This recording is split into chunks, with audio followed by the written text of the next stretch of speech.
Hozirgi olayotgan EEG monitoring tekshiruvidagi 12 yasharli yigitimiz направление bo'yicha video EEG monitoring tekshiruviga yo'naltirilgan.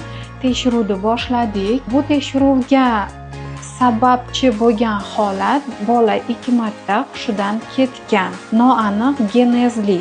Shuning uchun uni nevrolog mutaxassis vrachi bizga yo'naltirdi. Diagnostika qilib berish uchun tutqanoqdanmi yoki yo'q. Bu bemorimiz 2 soatli tekshiruvga olindi. Video EEG monitoring. Bu tekshiruv albatta uyqu bilan qilinadi. Uyquni shartli ravishda tabiiy uyquda olib boriladigan, hech qanaqa ukol tabletkasiz qilinadigan tekshiruv. To'lqa tabiiy uyquda. Buning uchun bemorlar albatta yozilib va tayyorgarlik ko'rib kelishi kerak bo'ladi.